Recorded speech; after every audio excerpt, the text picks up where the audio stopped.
નમસ્કાર, આપ જોઈ રહ્યા છો પ્લેગ્રાઉન્ડ ધી સ્પોર્ટ્સ શો અને હું છું જય શર્મા. તો આઈપીએલના રોમાંચ પછી હવે ટીમ ઇન્ડિયા સજ્જ છે ટેસ્ટ ક્રિકેટના અસલી પાવર પેક્ડ એક્શન માટે. આગામી 6 થી 10 જૂન દરમિયાન અફઘાનિસ્તાન સામે ટેસ્ટ મેચ રમાવા જઈ રહી છે, જેમાં વિરાટ અને રોહિતની ગેરહાજરી વચ્ચે ભવિષ્યના સ્ટાર શુભમન ગિલની કેપ્ટનશીપમાં એક યુવા અને મજબૂત ભારતીય ટીમ મેદાને ઉતરવાની છે. કેવી છે ટીમ અને શું છે રણનીતિ, તે વિશે કરીશું ચર્ચા. અને આ ચર્ચા કરવા માટે આપણી સાથે સ્ટુડિયોમાં ઉપસ્થિત છે સ્પોર્ટ્સ એક્સપર્ટ અશોક મિસ્ત્રી. અશોકભાઈ, આપનું સ્વાગત છે. Thank you so much. હવે ફાસ્ટ ક્રિકેટમાંથી આવી રહ્યા છે સ્લો ક્રિકેટ ફોર્મેટ તરફ. કેવી રહેશે ટીમ, કેવી રહેશે રણનીતિ, કેવી રહેશે મેચ, તે વિશે કરીશું ચર્ચા. પરંતુ તે પહેલા જોઈએ એક ખાસ રિપોર્ટ. આઈપીએલ 2026 પૂર્ણ થઈ. વ્હાઇટ બોલ અને સ્મોલ ફોર્મેટ ગેમ્સ પૂરી થઈ ગઈ અને હવે ભારત ટુર્નામેન્ટ પર ધ્યાન આપી રહ્યું છે. તે સ્વાભાવિક છે. તો ભારતીય ટીમ સૌપ્રથમ ટેસ્ટ રમશે. અફઘાનિસ્તાન સામે એકમાત્ર ટેસ્ટ મેચ રમવામાં આવશે, જે 6 થી 10 જૂન દરમિયાન રમાશે.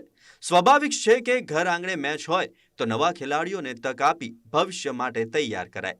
બીસીસીઆઈએ જાહેર કરેલ ટીમમાં પણ આવા જ ફેરફારો જોવા મળી રહ્યા છે.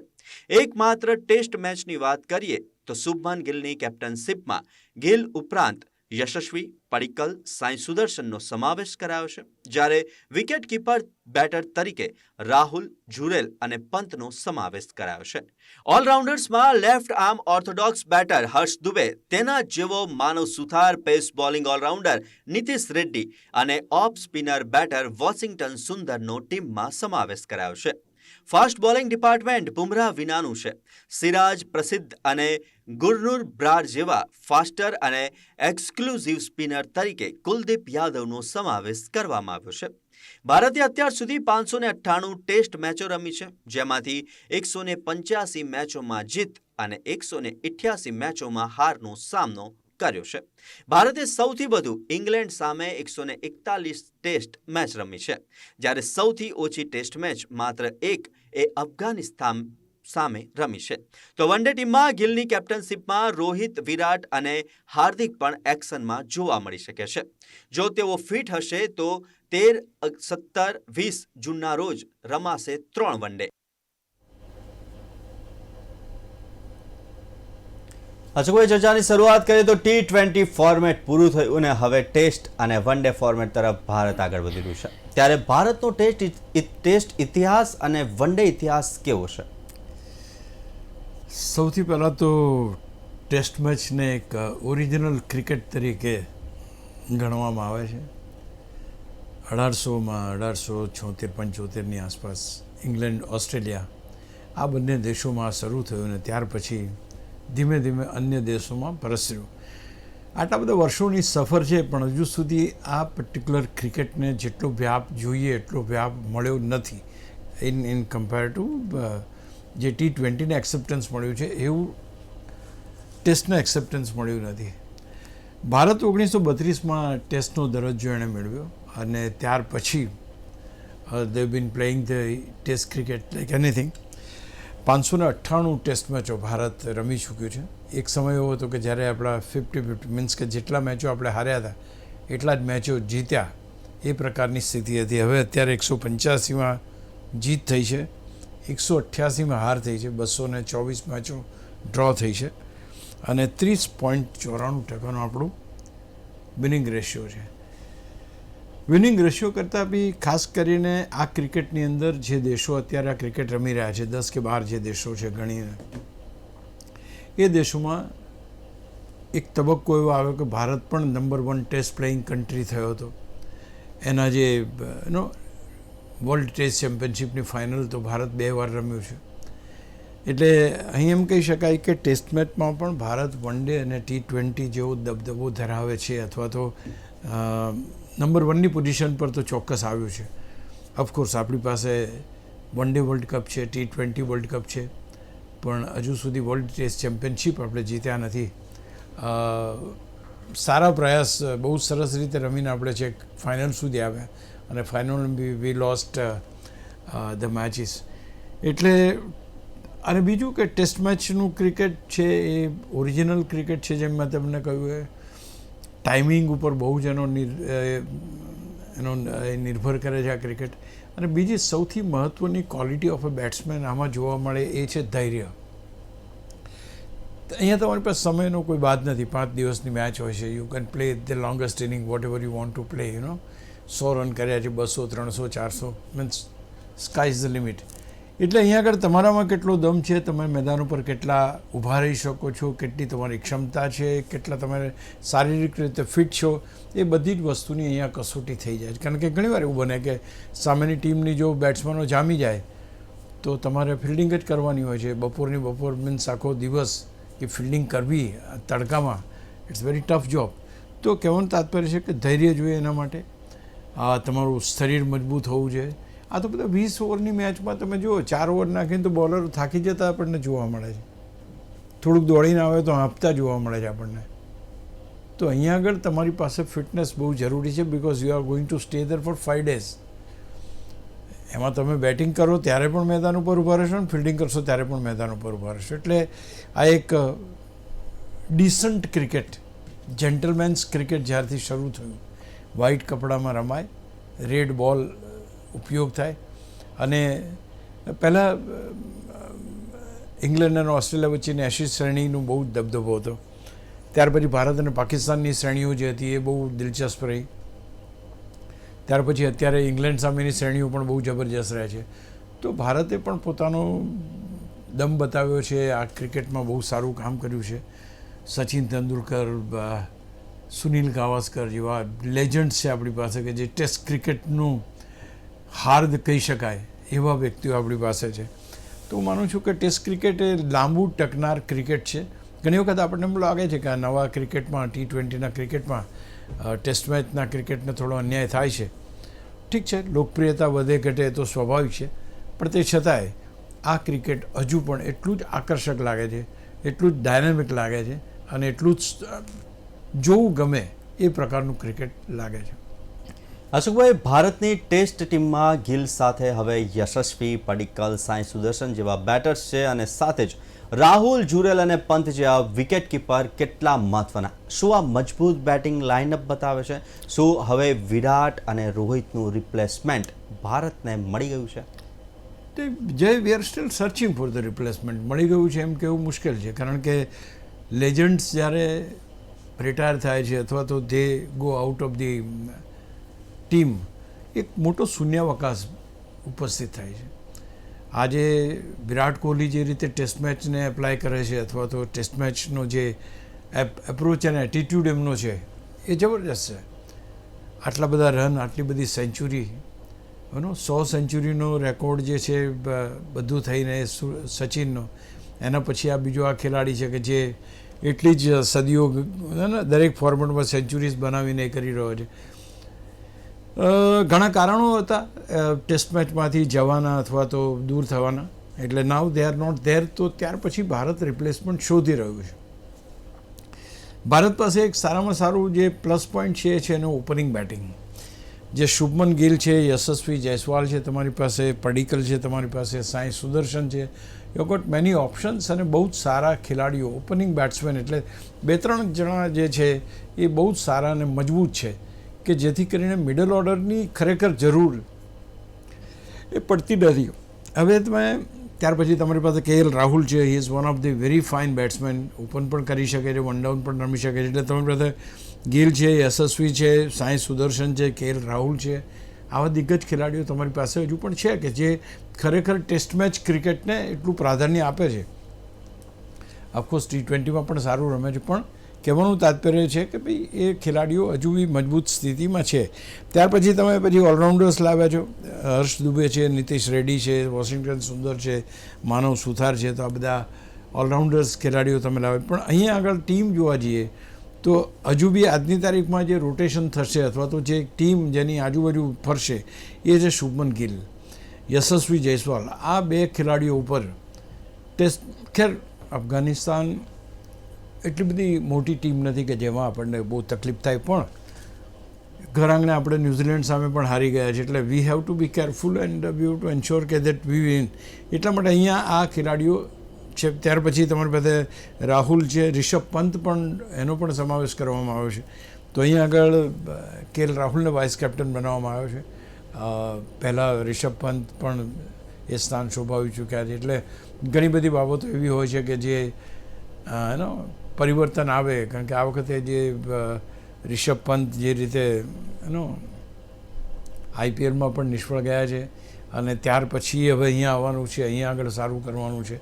તો હું માનું છું કે આ એક મહત્ત્વની એમની પાસે પણ તક છે કે ફરી એકવાર બેટર તરીકે પ્રસ્થાપિત થવાનું, કારણ કે તમે તમારા રન્સ ના બનતા હોય તમારી ટીમના, અને જ્યારે તમારી ઉપર જવાબદારી, ઓફકોર્સ એણે ભૂતકાળમાં જે મેચો જીતાડી છે તો અદ્ભુત છે, એમાં કોઈ સવાલ નથી. પણ આ જે ખેલાડીઓ છે એ બેટિંગ સાઇડમાં મજબૂત બનાવે છે. પછી બોલિંગ સાઇડ પણ આ વખતે થોડી એ થઈ છે. જે ટીમ ડિક્લેર કરી તમે વાત કરી, ગુરનૂર બ્રાર કરીને એક ફાસ્ટ બોલર લાવવામાં આવ્યા છે, because Bumrah has been rested. તો એની સાથે સિરાજ છે, એની સાથે પ્રસિદ્ધ કૃષ્ણા છે, આ 3 ફાસ્ટ બોલર છે. પછી તમારી પાસે Nitish Reddy fast bowling allrounder છે, એટલે 4 ઓપ્શન તમને ત્યાં ફાસ્ટ બોલિંગના મળી શકે છે. પછી તમારી પાસે એક એક્સક્લુઝિવ સ્પિનર તમે લીધો છે, એ છે કુલદીપ યાદવ, કારણ કે એ બેટિંગ નહીં, એ માત્ર ને માત્ર બોલર છે. તો એની સાથે જ તમારી પાસે સ્પિનર ઓલરાઉન્ડર છે વોશિંગ્ટન સુંદર, જે ઓફ સ્પિનર છે, માનવ સુથાર જે છે લેફ્ટ આર્મ છે, હર્ષ દુબે લેફ્ટ આર્મ છે. તો માનું છું કે આ બધા ખેલાડીઓથી એક નવી શરૂઆત કરવાની છે. નવી શરૂઆત એટલા માટે કે આજે નહીં તો કાલે, જે આજે ધારો કે રોહિત શર્મા અને વિરાટ કોહલી ગયા છે, કાલે જસપ્રીત બુમરાહ આપણને ટીમ માટે ના એ થાય તો શું, તો એ વખતે તમારી પાસે રિપ્લેસમેન્ટ હોવા જરૂરી છે. ટીમ મજબૂત અહીંયા જણાય છે અને they can definitely do wonders. પણ કેવો પ્રતિભાવ મળે છે અફઘાનિસ્તાનનો એ ઉપર જોવામાં આવશે. હવે અહીંયા જ્યારે અફઘાનિસ્તાનની ટીમ સામે રમવાનું, એટલે ઘણી વખત તમે ઓવર કોન્ફિડન્સ હો કે ભાઈ અફઘાનિસ્તાનને તો જોઈ લઈશું, પણ ક્રિકેટની 22 ગજની પીચ છે, ભલભલાના હીરોને ઝીરો બનાવી દે છે. એટલે જેમને તક મળી છે, but yes, one thing is very sure, you have got a terrific batter in Shubman Gill. જે રીતે એમણે ઇંગ્લેન્ડમાં સિરીઝમાં રન બનાવ્યા છે, બેવડી સદીના, અને સખત રમે. Yashasvi Jaiswal is one of the finest batsman, એ બી બહુ જ સરસ છે. પડિક્કલ ઓફકોર્સ સાંઈ સુદર્શન એટલા સક્સેસ ગયા નથી, પણ તમે દેવદત્ત પડિક્કલ ઉપર થોડો ઘણો વિશ્વાસ ચોક્કસ રાખી શકો. પણ આ 2 ખેલાડીઓ નથી, એટલે તમને એ નથી, 3 ખેલાડીઓ નથી, ટુ બી પ્રેસાઇઝ બુમરાહ પણ નથી. એટલે મજબૂત ટીમ છે અને અફઘાનિસ્તાન સામે સારું પ્રદર્શન આપણે કરી શકીશું. અફઘાનિસ્તાન સામે સારું પ્રદર્શન.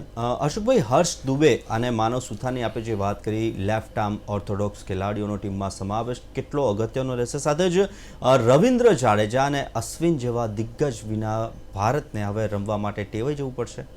તમારી પાસે અક્ષર નથી. અશ્વિન તો ખેર આની આગળ રિટાયર થયા છે. Ravindra Jadeja has not retired. અગરકરની પ્રેસ કોન્ફરન્સ મેં સાંભળી હતી. હી સેડ કે he has been rested, otherwise he is there in the team. પણ હવે એમનું કહેવું એ પણ હતું કે નવી પોસિબિલિટીઝ આપણે એક્સપ્લોર કરવી પડશે, નવા ખેલાડીઓને તક આપવી પડશે. કારણ કે અશ્વિન ગયા ત્યાર પછી ધારો કે રવિન્દ્ર જાડેજા ના હોય ટીમમાં, તો એક શૂન્યાવકાશ ઊભો થઈ જાય. તો એ તબક્કે નવા ખેલાડીઓને તક આપી, because they have been doing very fine in the domestic cricket. એટલે બંને જણાએ સારું ડોમેસ્ટિક ક્રિકેટ રમ્યા છે, એટલે પોસિબલ છે કે એમને તક આપવામાં આવી છે. અને હજુ રવિન્દ્ર જાડેજાના કેસમાં તો is still there, is going to play, એવું કંઈ નથી કહે. પણ આ ઘર આંગણાની સિરીઝ છે, ઘર આંગણાની સિરીઝ ઉપર તમને પ્લેયરો અઢળક મળતા હોય છે, એટલે બહુ મોટો પ્રોબ્લેમ ઊભો નથી થતો. અને નવા ખેલાડીઓને તક આપી છે તો તમારે આપવી જ પડશે, આજે નહીં તો કાલે. તમે નીતિશ રેડ્ડી છે એને તમે તૈયાર કરી રહ્યા છો, હર્ષ દુબેને તમે લાવ્યા છો, માનવ સુથારને લાવ્યા છો, is got a very good experience. તો માનું છું કે પરિવર્તન સંસારનો નિયમ છે. એટલે અમે અમારા જમાનામાં સુનિલ ગાવસ્કરને જોતા હતા, ત્યાર પછી સચિન તેંડુલકરને જોતા થયા, ત્યાર પછી અત્યારનું જનરેશન જોઈ રહ્યા છીએ. તો ચેન્જીસ તો આવે છે અને ચેન્જીસ આવતા પણ રહેશે. અશોકભાઈ, આપણે બુમરાહની પણ વાત કરી તો ફાસ્ટ બોલર્સમાં બુમરાહને આરામ અપાયો છે. ગુરનૂર બ્રાડની આપણે વાત કરી, સિરાજ અને પ્રસિદ્ધની વાત કરી, તો તે લોકોનો એટેક કેવો રહી શકે છે? સી બેઝિકલી તમે ક્યાં રમો છો એના ઉપર આધાર રાખે. Where are you playing? You are playing in the Indian conditions. તમે ઇન્ડિયન કન્ડિશન્સમાં રમતા હો એટલે તમારે ફાસ્ટ બોલર કે એકદમ 150ની સ્પીડે નાખનારા બોલર્સ એ બધી વસ્તુની જરૂર ના પડે. You have to have certain bowlers who can bowl slow. ધારો કે Nitish Kumar Reddy is a fast bowler allrounder, medium pace bowler allrounder, પણ એની જે બોલિંગની જે ગતિ છે એ ગતિ ઇન્ડિયન કન્ડિશન્સને સૂટ થાય છે. હી સ્વિંગ્સ ધ બોલ, તો એ અહીંયા થોડો એને એડવાન્ટેજ મળે છે. Then second important part is that you have to have the spinners when you are playing in India. આમ તો તમારે રમવાનું છે ન્યૂ ચંદીગઢની પીચ ઉપર કે જ્યાં બહુ મોટી ટેસ્ટ મેચો રમાઈ નથી, પણ તે છતાંય સ્પિનર્સ તો ભારતની અંદર આમે કહેવામાં આવે છે કે ભાઈ સ્પિન જે મેદાનો પહેલાં તો એવા મેદાનો બનાવવામાં આવતા હતા કે સ્પિનરોને યારી આપે એવા, અને ભારતનો ચંદ્રશેખર બેદી, પ્રસન્ન અને વેંકટરાઘવન આ 4 સ્પિનર હતા. 4માંથી 3 રમે, સામેની ટીમને ઓલ આઉટ કરી નાખે. તો હવે તો ખેર થોડો પરિસ્થિતિ બદલાઈ છે, પણ તે છતાંય અહીંની જે સોઇલ છે, અહીંની જે માટીની પકડ છે, એ બધી જે વાતને આપણે જોઈએ તો હું માનું છું કે slow bowlers have got a very big role to play. એટલે ખાસ કરીને left arm spinner they have got a very good advantage, અને એ લોકો વિકેટ ટેકિંગ છે. એટલે હું માનું છું કે આ એક સારી બોલિંગ યુનિટ બનશે કે તમારી પાસે એકદમ એક્સ્ટ્રીમ પેસ નથી તમારી પાસે. You don't have the extreme pace. ધારો કે તમે વાત કરો કે ગુરનૂર બ્રાર છે, તો he has got a good decent bowling speed. Mohammed Siraj છે તમારી પાસે, પ્રસિદ્ધ કૃષ્ણા છે. તો આઈ થિંક આ 5-6 ખેલાડીઓથી we should be in a position to all out Afghanistan team twice. તો અશોકભાઈ, હવે વન ડે ટીમમાં વિરાટ કોહલી અને હાર્દિકનો સમાવેશ તો કરવામાં આવ્યો, પણ તેમની ફિટનેસ અંગે ઘણા સવાલો છે. તો શું બને છે છેલ્લી સ્થિતિ આ 3 ખેલાડીઓની? તમે બહુ સીધી વાત કરીએ, કારણ કે વન ડેની પણ 3 મેચો રમવાની છે, અને વન ડેની અંદર રોહિત શર્મા અને વિરાટ કોહલી આ 2 ખેલાડીઓ એવા છે કે જેનું નામ ચોક્કસ આવે છે, અને આ વખતે પણ આવ્યું છે. પણ જે છેલ્લા સમાચાર આવે છે કે Virat Kohli is not going to play એમની કોઈ ઈજાના કારણે, એટલે એ વસ્તુ જોવાની રહેશે કે નહીં. એના સ્થાને જે આવે છે ખેલાડી એ કોણ આવે છે, કેટલું સારું રમી શકે છે, એ બધું જોવાનું રહેશે. કે even Rohit Sharma he has to prove his fitness prior two this, કારણ કે એને તમને ખ્યાલ હશે આઈપીએલની મેચોમાં ઇન્જરી થયેલી છે. અને ત્રીજો ખેલાડી Hardik Pandya again he has to prove કે ભાઈ એ ટીમમાં રમી શકે એમ છે કે નહીં. એટલે એ ટીમની અંદર એવું છે કે બધા એ 2 વ્યક્તિઓને જોવા માટે જ વન ડે ક્રિકેટમાં આવે, રોહિત શર્મા અને વિરાટ કોહલી. હવે એના પેંગડામાં પગ નાખે એવા ખેલાડીઓ તમારી પાસે હોવા જરૂરી છે. અત્યારના તબક્કે એમ લાગે છે કે જો રોહિત શર્મા અને વિરાટ કોહલી નહીં રમે તો બીજા ખેલાડીઓને તક મળવાની શક્યતાઓ છે. ઋતુરાજ ગાયકવાડ એ વિરાટ કોહલીના સ્થાને રમવાનો છે એવા સમાચાર તો આવી ગયા છે. હવે લેટેસ્ટ અપડેટ આપણી પાસે રોહિત શર્મા અને હાર્દિક પંડ્યાનું આવતું નથી, પણ આ 2 ખેલાડી જો નહીં રમે તો એની જગ્યાએ બીજા ખેલાડીઓને લેવામાં આવી શકે છે. એટલે અને અગેન મેં આની આગળ કહ્યું એ પ્રમાણે કે હવે વિરાટ અને રોહિત નથી તો તમારે you have to play without them. તો એ પરિસ્થિતિ કદાચ આ વખતે પણ આવી શકે છે. અને બીજું કે હમણાં જ આઈપીએલ રમ્યા છે, આટલું બધું ક્રિકેટ રમ્યા છે, એટલે સ્વાભાવિક છે થાક્યા હોય. Virat Kohli has been a champion team, Rohit શર્માનું બી ઘણું સારું પ્રદર્શન રહ્યું, પણ ક્યાંક ને ક્યાંક ઘર આંગણા નીચે અને અફઘાનિસ્તાન સામે, એટલે કદાચ એમણે પણ એમ ઈચ્છ્યું હોય કે ઓકે કંઈ વાંધો નહીં, આ ટેસ્ટ મેચ આપણે નહીં રમીએ કે આ વન ડે નહીં રમીએ તો ચાલશે. અશોકભાઈ, વન ડે ટીમની વાત કરી રહ્યા છે, તો વન ડે ટીમ કેવી છે? ગિલ ઉપરાંત શ્રેયસ છે, ઈશાન, વિરાટ, રાહુલ, રોહિત, હાર્દિક તેમજ નીતિશ રેડ્ડી, સુદર્શન, સુંદર, અર્શદીપ અને પ્રિન્સ યાદવ અને પ્રસિદ્ધ કેવી બને છે ઓલ ઓવર ટીમ? જોરદાર ટીમ બને છે બોસ, સખત ટીમ બને છે. વન ડેમાં આપણે અમે નંબર 1 છીએ, અને પોટેન્શિયલ ભારતીય વન ડે ટીમનું જોરદાર છે. વર્લ્ડ ચેમ્પિયન છીએ આપણે, 2 વખત વર્લ્ડ ચેમ્પિયન બન્યા છે, 1 વખત બનતા રહી ગયા છે અમદાવાદમાં. નેક્સ્ટ યર 2027માં વર્લ્ડ કપ આવે છે, વન ડે વર્લ્ડ કપ, અને એ one day world cup south આફ્રિકામાં રમવાનો છે. એટલે પહેલી તમે વાત જે આપણે કરીએ તો આ બધા ખેલાડીઓ તો આપણને અવેલેબલ રહેશે કે ભાઈ શુભમન ગિલ છે, one of the good batter. Shreyas Iyer has been made vice captain of the team. એટલે અહીંયા ઈશાન છે, વિરાટ છે, રાહુલ છે, એક જોરદાર ખેલાડીઓ છે. Particularly see this format is very close to test match. Test મેચમાં જે ધૈર્ય જોઈએ એવું ધૈર્ય અહીંયા પણ જોઈએ. અહીં તમે T20 જેવી ઉતાવળ ના કરી શકો. એટલે you have to have some classic player for that. અને ક્લાસિક પ્લેયરની અંદર જે KL રાહુલ છે, શ્રેયસ અય્યર છે, they are the best in that. They've got that ability કે ભાઈ કઈ રીતને કારણ કે એ 50 ઓવરની મેચ છે. તમે 20 ઓવર તો બહુ ઝડપથી ખેંચી કાઢો છો, પણ 21 ઓવરથી માંડીને 50 ઓવર સુધીની જે સફર છે એ બહુ મહત્ત્વની હોય છે. અને એટલા માટે even the bowlers have been bowlers પણ એવા લેવામાં આવે છે કે જે તમને લાંબા ગાળાના બોલર્સ તમને લાગે. ધારો કે હર્ષદીપ છે, બ્રાર છે, પ્રિન્સ યાદવ બહુ સરસ હમણાં IPLમાં બોલિંગ કરી, એને લેવામાં આવે છે. અહીંયા આગળ જે ખેલાડીઓ પ્રિન્સ યાદવ છે, બ્રાર છે, પછી અહીંયા હર્ષ દુબે છે, આ બધા ખેલાડીઓને ટીમમાં સમાવવાનું કારણ એ છે કે ભાઈ નેક્સ્ટ યર વર્લ્ડ કપ આવે છે અને એ વર્લ્ડ કપ આફ્રિકામાં રમાવાનો છે. તો એ વર્લ્ડ કપ માટે જો તમારી પાસે ખેલાડીઓનો પૂલ તૈયાર નહીં હોય તો તમને મુશ્કેલી થઈ શકે. તમારે એક પૂલ તૈયાર કરવો પડે કે હા ભાઈ આટલો પૂલ મારી પાસે 30 ખેલાડીઓ એવા છે કે જેમાંથી હું કોઈને પણ લઈ શકું. India is very lucky, they are getting the bowlers and batters quite frequently. Ishan જબરજસ્ત ફોર્મમાં છે, વિરાટ જોરદાર ફોર્મમાં છે, આપણે હમણાં જોયું છે. Hardik you to keep your fingers cross, કેટલું એની ફિટનેસ છે, અને રોહિતની બી ફિટનેસ ઉપર સવાલો છે. Rahul has been fantastic, Shreyas has been super. ત્યાર પછી તમારી પાસે ઓલરાઉન્ડરમાં હર્ષ દુબે છે, લેફ્ટ આર્મ બોલર, અને નીતિશ રેડ્ડી અને વોશિંગ્ટન સુંદર છે, એ પણ સારું રમી શકે છે. પણ શરૂઆતના બેટર્સ તમારી પાસે બહુ સરસ છે. ગિલ, ઈશાન, વિરાટ, શ્રેયસ, રાહુલ, રોહિત, હાર્દિક. આ જે નામ જો રમે ને તો નવા રેકોર્ડ્સ બની જાય. પણ ક્યારે એમાંથી કેટલા રમે નહીં રમે એ જોવાનું રહેશે. પણ યસ, સમાવેશ વિરાટ કોહલી અને રોહિત શર્માનો કરવામાં, કારણ કે that's only format which they play.